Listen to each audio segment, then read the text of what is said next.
ഇപ്പോൾ ബംഗ്ലാദേശിലെ ഹിന്ദുക്കൾക്ക് വേണ്ടി നരേന്ദ്രമോദി എന്ത് ചെയ്തു എന്നുള്ള ചോദ്യങ്ങൾ പല ആൾക്കാരും ചോദിക്കുന്നുണ്ട്. RSS അടക്കം പറഞ്ഞ് നരേന്ദ്രമോദിയോട് കയറി അടിച്ചോ എന്നുള്ള രീതിയിലാണ് പറഞ്ഞത്. കാരണം മോദി സംരക്ഷിക്കണം, കേന്ദ്രം സംരക്ഷിക്കണം എന്ന രീതിയിലാണ് പറഞ്ഞത്. അപ്പോഴും ഇവിടെയുള്ള ഫോറിൻ മിനിസ്റ്ററൊക്കെ പറഞ്ഞു നമുക്ക് അവരുടെ കാര്യങ്ങളിൽ ഇടപെടാനായിട്ട് നമുക്ക് വലിയ ബുദ്ധിമുട്ടുണ്ട് എന്ന് പറഞ്ഞിരുന്നു. പോരാത്തതിന് ഇതൊരു ജിയോ പൊളിറ്റിക്കൽ വാറാണല്ലോ ഇത്, അത് നമുക്ക് എല്ലാവർക്കും അറിയാം. പക്ഷേ നരേന്ദ്രമോദി ഒരു ട്വീറ്റ് ചെയ്തിട്ടുണ്ടായിരുന്നു, അത് സാർ ശ്രദ്ധിച്ചു കാണും. അതായത് നരേന്ദ്രമോദി പറഞ്ഞത് യൂനിസ് എന്നെ വിളിച്ച് സംസാരിച്ചു, ഞാനും തിരിച്ച് സംസാരിച്ചു, ബംഗ്ലാദേശിലെ ന്യൂനപക്ഷങ്ങളുടെ സുരക്ഷ ഉറപ്പാക്കി എന്ന് പറഞ്ഞു. ഈ ട്വീറ്റ് ചെയ്യുമ്പോൾ ഒരു പ്രശ്നമെന്ന് പറഞ്ഞു കഴിഞ്ഞാൽ, നരേന്ദ്രമോദി ഒരു ട്വീറ്റ് ചെയ്യുമ്പോൾ ഞാൻ കണ്ടിട്ടില്ല, മോദി അത് വിളിച്ചു പറയുന്നത് ഞാൻ കണ്ടിട്ടില്ല. ഇപ്പോൾ റഷ്യ യുക്രൈൻ വാർ വന്നപ്പോൾ പുതിനോട് ഞാൻ യുദ്ധം നിർത്താനായിട്ട് വിളിച്ചു പറഞ്ഞു, നമ്മുടെ അവിടെ വിദ്യാർത്ഥികളുണ്ട് അവരിങ്ങോട്ട് വരട്ടെ എന്ന് പറഞ്ഞ് ഞാൻ വിളിച്ചു പറഞ്ഞു എന്ന് നരേന്ദ്രമോദി ട്വീറ്റ് ചെയ്ത് ഞാൻ കണ്ടിട്ടില്ല. ഇസ്രായേൽ പാലസ്തീൻ വിഷയത്തിലാണെങ്കിൽ പോലും ഇസ്രായേലിനോട് യുദ്ധം നിർത്താൻ ഞാൻ വിളിച്ചു പറഞ്ഞു എന്ന് നരേന്ദ്രമോദി ട്വീറ്റ് ചെയ്തതൊന്നും ഞാൻ കണ്ടിട്ടില്ല. പക്ഷേ ഈ ഒരു ഘട്ടത്തിൽ നരേന്ദ്രമോദി ട്വീറ്റ് ചെയ്തു. അത് പല രാഷ്ട്രീയ നിരീക്ഷകരും പറയുന്നത് ഇത് നരേന്ദ്രമോദി നിങ്ങളെ അറിയിച്ചതാണ്. അതായത് ഞാൻ ചെയ്യേണ്ടതൊക്കെ അവിടെ ചെയ്തിട്ടുണ്ട്, കാര്യങ്ങളൊക്കെ ഇതായി. അപ്പോൾ ഈ ട്വീറ്റ് ചെയ്ത അടുത്ത ദിവസം തന്നെ ബംഗ്ലാദേശിൽ അമേരിക്കൻ എംബസി പൂട്ടി അവർ താക്കോലും കൊണ്ടുപോയി. അതിന് അവർ പറയുന്ന ന്യായം എന്ന് പറഞ്ഞാൽ അവിടെ കലാപമാണ്, ഞങ്ങൾക്ക് പോലും നിൽക്കാൻ പറ്റില്ലെന്നാണ്. അതിൻ്റെ അടുത്ത ദിവസം ഇന്ത്യയുടെ എംബസി അവിടെ ഫുൾ ഫ്ലഡ്ജിൽ തുറന്ന് പ്രവർത്തിക്കാനായിട്ട് തുടങ്ങി എന്നുള്ളതാണ്. അപ്പോൾ ഈ ഒരു ഘട്ടത്തിൽ ബംഗ്ലാദേശിലെ ന്യൂനപക്ഷങ്ങളുടെ സുരക്ഷ ഉറപ്പാക്കാൻ ഇതൊരു അനൗദ്യോഗികമായിട്ടുള്ള വിവരമാണ് കേട്ടോ. കുറച്ച് RSS നേതാക്കളും പ്രവർത്തകരും ബംഗ്ലാദേശ് അതിർത്തിയിലേക്ക് പോയിട്ടുണ്ട്, ഇനിയും പോകുന്നുണ്ട്. പക്ഷേ എല്ലാം ഇത് രഹസ്യാത്മകമായിട്ടാണ് നടക്കുന്നത് എന്നും രാഷ്ട്രീയ നിരീക്ഷകർ പറയുന്നുണ്ട്. ബംഗ്ലാദേശിലെ ഹിന്ദുക്കൾ വെറുതെ തെരുവിലിറങ്ങിയതല്ല. കാരണം അവർ പറയുന്നത് ഹിന്ദു എന്ന് പറയുന്ന ഒരു സമൂഹം ഒരു തലവനുണ്ടെങ്കിൽ പോലും അവർ തെരുവിലിറങ്ങത്തില്ല. നിങ്ങൾ തെരുവിലേക്ക് ഇറങ്ങൂ, ഞാൻ സംരക്ഷിച്ചോളാം എന്ന് പറഞ്ഞാൽ പോലും അവർ തെരുവിലേക്ക് ഇറങ്ങത്തില്ല. അവർ തെരുവിലിറങ്ങിയിട്ടുണ്ടെങ്കിൽ അവർക്ക് പിറകിൽ ആരെങ്കിലും ഉണ്ടായിരിക്കും എന്നുള്ളൊരു സംശയം പ്രകടിപ്പിക്കുന്നുണ്ട്. ഈ ബംഗ്ലാദേശിലെ ചില സീനൊക്കെ കാണുമ്പോൾ ഈ ഹിന്ദു സ്ത്രീകളെല്ലാം അവിടെ കയ്യിൽ ചെറിയ കോടാലിയൊക്കെ വെച്ചുകൊണ്ടാണ് തെരുവിൽ നിൽക്കുന്നത്, ഏത് നിമിഷവും അടിക്ക് തയ്യാറായിട്ട്. പിന്നിൽ എന്തെങ്കിലും സത്യമുണ്ടോ? അല്ല, RSS അവിടെ ഓപ്പറേറ്റ് ചെയ്യുന്നുള്ള സത്യമാണ്. ഇന്ത്യ ഗവൺമെന്റ് അവിടെ ഓപ്പറേറ്റ് ചെയ്യുന്നുണ്ട്. ഇന്ത്യ ഗവൺമെന്റ് ഓപ്പറേഷൻ മുമ്പേ ഉണ്ട്, RSSന്റെ സൈലന്റ് ആയിട്ടുള്ള വാക്ക് മുമ്പേ ഉണ്ട്. പക്ഷെ അതൊരു ഓപ്പൺ ആയിട്ടുള്ള ഒരു കോൺഫ്ലിക്റ്റിലേക്ക് പോകാൻ മാത്രമുള്ള മാനസികമായിട്ടുള്ള ഒരു ആത്മധൈര്യം അവർക്ക് കിട്ടിയിരുന്നില്ല. ഇപ്പൊ അവർക്ക് കിട്ടുന്നില്ല. അത് കിട്ടാൻ എനിക്ക് തോന്നുന്ന ഒരു പ്രധാനപ്പെട്ട കാരണം എന്ന് വെച്ചാൽ ഇന്ന് ഹിന്ദു കമ്മ്യൂണിറ്റി വേൾഡ് വൈഡായിട്ട് ഹൈലി കണക്റ്റഡ് ആണ് with help of social media. അപ്പോൾ ഇത്രയും മാത്രം ആളുകൾ നമ്മളെ സപ്പോർട്ട് ചെയ്യാനുണ്ട് എന്നുള്ളൊരു ധൈര്യം. ഇന്ത്യ ഭരിക്കുന്ന RSSന്റെ ബാക്കിംഗ് ഉള്ള ഒരു പ്രധാനമന്ത്രിയാണ്. അപ്പോൾ സ്വാഭാവികമായിട്ടും തെരുവിൽ ഇറങ്ങിക്കഴിഞ്ഞാൽ എന്തെങ്കിലും സംഭവിച്ചാൽ കൂടെ നിൽക്കാൻ ആളുണ്ട് എന്നുള്ള ധൈര്യം ഇതുകൊണ്ടായിരിക്കല്ലേ. മുമ്പൊക്കെ അവർക്ക് ഇറങ്ങാൻ വരുന്നല്ലോ. അത് ഇപ്പം ബാബറി മസ്ജിദ് പൊളിച്ച സമയത്ത് തന്നെ അവിടെ വലിയ സമരം, പിന്നെ ആന്റി ഹിന്ദു കലാപുണ്ടായതാണ്. അതാണ് ലജ്ജ എന്നുള്ള നോവലിൻ്റെ ഒരു അടിസ്ഥാനം. അപ്പം ഈ RSSന്റെ ഒരു സൈലന്റ് ആയിട്ടുള്ള ഒരു പ്രസൻസ്, അതുപോലെ തന്നെ മോഡി ഡോവൽ അവിടെ ഓൾറെഡി എല്ലാം സജ്ജമാക്കി വെച്ചിട്ടുണ്ട്. പക്ഷെ എന്തൊക്കെ നിങ്ങൾ സജ്ജമാക്കി വെച്ചാലും ഒരു കലാപം പൊട്ടിപ്പോകുമ്പോൾ എല്ലാവരെയും നിങ്ങൾക്ക് സംരക്ഷിക്കാൻ പറ്റില്ല. അത് ഇസ്രായേലിന് പോലും എല്ലാവരെയും സംരക്ഷിക്കാൻ പറ്റിയില്ല, നമുക്ക് അത്രയും പറ്റില്ല. അപ്പോൾ ഈ രണ്ട് കാരണങ്ങൾ, RSS ഇപ്പം ഓപ്പൺ ആയ അതിർത്തിയിലേക്ക് പോയിട്ട് കാര്യമൊന്നുമില്ല. കാരണം അത് അന്താരാഷ്ട്ര നിയമങ്ങളുടെ വയലേഷനും പിന്നെ അത് വലിയ പ്രശ്നങ്ങളിലേക്ക് പോകും. അത് പിന്നെ ഇന്ത്യക്കെതിരെ, അതാണ് അമേരിക്കയ്ക്ക് വേണ്ടത്, ഇന്ത്യക്കെതിരെ ഉപരോധം കൊണ്ടുവരിക. ഇപ്പം മോഡി നേരിട്ട് അവിടെ കയറിയിട്ട് ഒരു അടി അടിച്ചു കഴിഞ്ഞാലും എന്താ പ്രശ്നം എന്ന് വെച്ചാൽ അത് ആഭ്യന്തര കാര്യങ്ങളിൽ ഇടപെടല്ലോ. അന്നപ്പോൾ അടുത്ത് കഴിയുമ്പോൾ ചൈനയ്ക്ക് എന്താ കാശ്മീരിൽ ഇടപെട്ടൂടെ, പാകിസ്ഥാൻ എന്താ കാശ്മീരിൽ ഇടപെട്ടൂടെ എന്ന് ചോദ്യം വരും. ഇതൊരു ചെസ് കളി പോലെയാണ്. സൂക്ഷിച്ച് ചെയ്തില്ലെങ്കിൽ നമ്മൾ ചെക്ക്മേറ്റ് ആവും, അങ്ങനെ ഒരു പ്രോബ്ലം വരും. അതുകൊണ്ടാണ് മോഡി ആ രീതിയിലുള്ള നിങ്ങളെല്ലാം ആഗ്രഹിക്കുന്ന പോലുള്ള ഒരു പിന്നെ കോൺഫ്ലിക്റ്റിലേക്ക്, കൺഫ്രണ്ടേഷനിലേക്ക് പോകാത്തത്. എന്നാൽ സൈലന്റ് ആയിട്ട് കാര്യങ്ങൾ ചെയ്യുന്നുണ്ട്. ഇനി അവിടെ ഹിന്ദുക്കൾക്കെതിരെ കലാപം നടന്നു കഴിഞ്ഞാൽ അവിടെ ബോംബ് സ്ഫോടനങ്ങൾ ഉണ്ടാകാൻ സാധ്യതയുണ്ട്. അവരുടെ ജമാഅത്തെ ഇസ്ലാമിയുടെ പല പ്രധാനപ്പെട്ട ആളുകളും വിത്ത് ഫാമിലി അപകടത്തിലാവാൻ സാധ്യതയുണ്ട്. ആ രീതിയിലെ കാര്യങ്ങൾ പോകും. ആ രീതിയിൽ അണ്ടർഗ്രൗണ്ട് ഓപ്പറേഷൻ പ്ലാൻ ചെയ്തിട്ടുണ്ടോ? പ്രത്യേകിച്ച് മോഡി പ്രധാനമന്ത്രി ആയിരിക്കും, അങ്ങനെ ഹിന്ദുക്കൾ പീഡിപ്പിക്കാൻ പെടാൻ പാടില്ല എന്ന് നിർബന്ധ ബുദ്ധി അദ്ദേഹത്തിനുണ്ട്. പക്ഷേ മോഡി ഒന്നും ചെയ്യുന്നില്ല എന്നുള്ളൊരു ഫീല് പല മേഖലയിലുണ്ടായിരുന്നു. ഇന്ദിരാഗാന്ധി ആയിട്ട് അവർ അന്ന് അവിടെ രാജ്യത്തെ തന്നെ ഇല്ലാതാക്കി, പാകിസ്ഥാനെ തന്നെ ഇല്ലാതാക്കി അവിടെ പ്രദേശത്ത്. അപ്പോൾ കോൺഗ്രസ് ഗവൺമെന്റുകളാണെങ്കിൽ അവര് ചെയ്ത പോലെ പോലും മോഡി ചെയ്യുന്നില്ല എന്ന രീതിയിലാണ് കാര്യങ്ങൾ പോയിക്കൊണ്ടിരുന്നത്.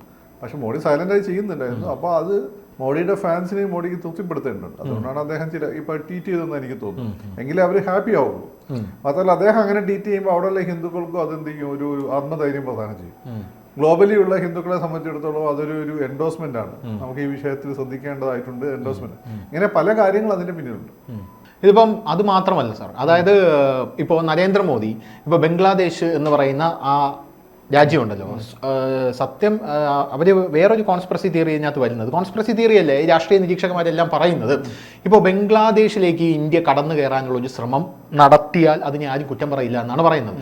കാരണം ഇന്ത്യയുടെ ചിക്കൻ നെക്ക് തൊട്ട് താഴോട്ടുള്ള ഒരു പ്രദേശം, ആ പ്രദേശം ഇന്ത്യ മുഴുവനായിട്ട് അടർത്തിയെടുത്ത് ബംഗ്ലാദേശിലെ 1,62,000 ഹിന്ദുക്കളെ അവിടെ പാർപ്പിക്കാനുള്ള ഒരു ശ്രമം നരേന്ദ്രമോദി ഉടനടി നടത്തിയേക്കും എന്ന് പല രാഷ്ട്രീയ നിരീക്ഷകന്മാരും പറയുന്നുണ്ട്. ഒന്നാമത്തെ കാര്യം. രണ്ടാമത്തെ കാര്യം എന്ന് പറഞ്ഞാൽ ഇപ്പോൾ ബംഗ്ലാദേശിനെ സാമ്പത്തികമായി മുഴുവനായിട്ടും ഇന്ത്യ കഴുത്ത് ഞെരിച്ചുകൊണ്ടിരിക്കുകയാണ്. അതായത് ബംഗ്ലാദേശിൽ ഇപ്പോൾ നമ്മളെ ജൂട്ട് ബിസിനസ് ഉണ്ടല്ലോ, ബംഗ്ലാദേശിൻ്റെ ജൂട്ട് ബിസിനസ് തകർന്ന് തരിപ്പണമായി. വെസ്റ്റ് ബംഗാളിൽ നിന്ന് അങ്ങോട്ട് ജൂട്ട് പോകുന്നില്ല, അപ്പോൾ കൊടുക്കണ്ടെന്ന് പറഞ്ഞു കഴിഞ്ഞു. പോരാത്തതിന് ടെക്സ്റ്റൈൽ ബിസിനസ്, നമ്മുടെ ബീഹാറിൽ നിന്നാണ് ബംഗ്ലാദേശിൻ്റെ 20% ടെക്സ്റ്റൈൽ ബിസിനസ്സിനുള്ള കാര്യങ്ങൾ പോകുന്നത്, അത് കൊടുക്കണ്ട, നിങ്ങൾ പൂട്ടിക്കുമെന്ന് പറഞ്ഞു, അതങ്ങനെ പോയി. ഇനി ബംഗ്ലാദേശിലേക്ക് കൽക്കരി കൂടെ ഇന്ത്യ കൊടുക്കാതിരുന്നു കഴിഞ്ഞാൽ ബംഗ്ലാദേശ് ഇരുട്ടിലേക്ക് പോകും.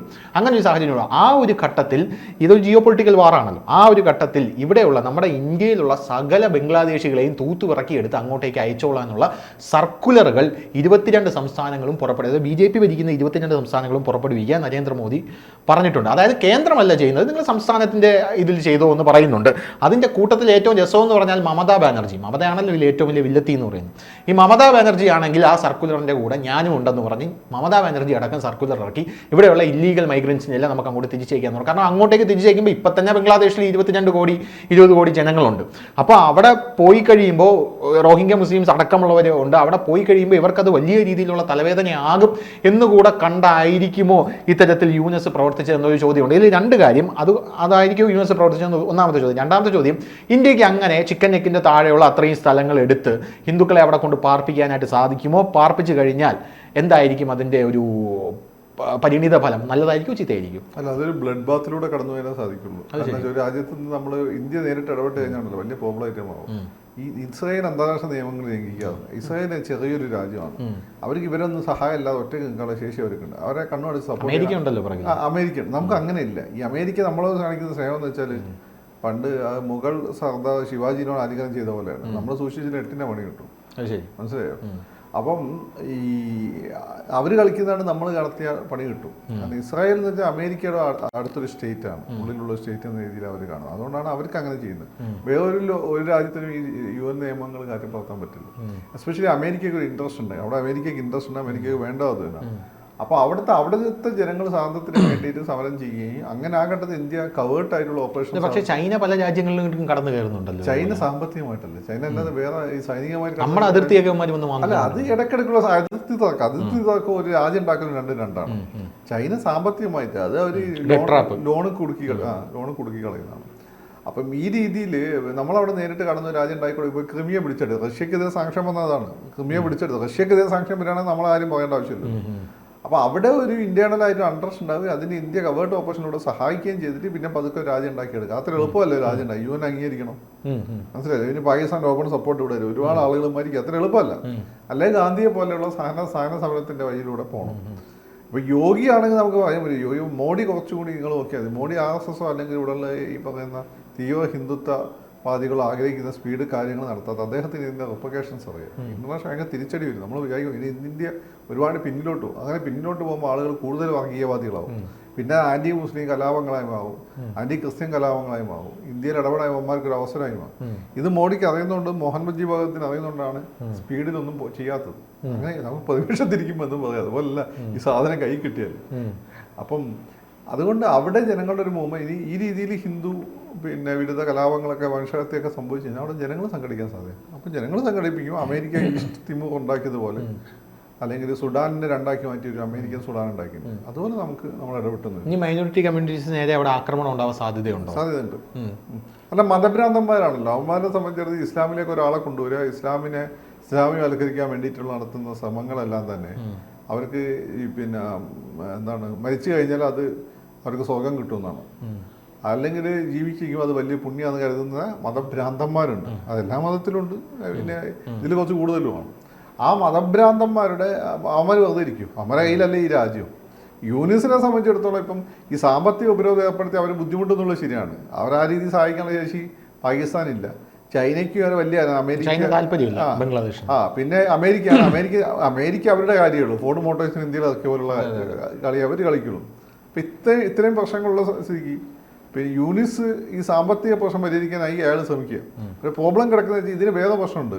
നമ്മൾ ഇവർക്ക് കൊടുത്തില്ലെങ്കിൽ ജൂട്ടുമായിട്ടുള്ള ബന്ധപ്പെട്ട ഇൻഡസ്ട്രീസ് ഏറ്റവും കൂടുതൽ ഇന്ത്യ ബംഗ്ലാദേശ് ഏരിയയിലാണ്. നമ്മൾ റോ മെറ്റീരിയൽ കൊടുക്കുന്നു, അവർ ഫാക്ടറീസ്. മുമ്പാണെങ്കിൽ അവർ റോ മെറ്റീരിയൽ കൽക്കത്തയിലായിരുന്നു ഫാക്ടറീസ്, പിന്നെ അവർ സ്വന്തമായിട്ട് ഫാക്ടറീസ് ഉണ്ടാക്കി നമ്മൾ റോ മെറ്റീരിയൽസ് കൊടുക്കുന്നു. അപ്പോൾ ഇവിടെ സാധനങ്ങൾ കിട്ടിക്കിടത്ത് ഇവിടെ ഇക്കണോമിക്കായിട്ട് പ്രശ്നമുണ്ടോ? ബംഗാളും പിന്നെ ബീഹാറിലൊക്കെ പ്രശ്നങ്ങളുണ്ടാവും. കോalition മിനിസ്റ്ററാണ്, അങ്ങനെയുള്ള പ്രോബ്ലം അതിൻ്റെ നടുവിലുണ്ടാവും. ഇതൊന്നും നമ്മൾ വിചാരിക്കുമ്പോൾ ഏകപക്ഷീയമല്ല. യുദ്ധങ്ങൾ ആദ്യം മുന്നേറുന്ന ആളുകളല്ല പിന്നെ ജയിക്കാറുള്ളത്. ഇങ്ങനെയുള്ള പ്രോബ്ലംസ് അതിലുണ്ടാവും. പക്ഷേ അതിലും കൂടുതൽ എനിക്ക് തോന്നുന്നു ഇതിപ്പോൾ പെട്ടെന്നൊരു ഇമ്പാക്റ്റ് ഉണ്ടാക്കാൻ പറ്റും. പിന്നെ അതിലും കൂടുതൽ ഇമ്പാക്റ്റ് കവേർട്ട് ഓപ്പറേഷൻസാണ്, ഡോവൽ നടത്തുന്ന ഓപ്പറേഷൻസാണ്. അത് ഹിന്ദുക്കളിലെ മിലിറ്റന്റ് വിങ് ഉണ്ടാകാൻ സാധ്യതയുണ്ട്. അവർ ശക്തമായി തിരിച്ചടിക്കാൻ ബംഗ്ലാദേശിന്. അപ്പോൾ അവർ ശക്തമായി തിരിച്ചടിക്കാൻ സാധ്യതയുണ്ട്. അതിൽ ചൈന അക്കാര്യത്തിൽ നമുക്കെതിരെ നിൽക്കാൻ സാധ്യതയില്ല.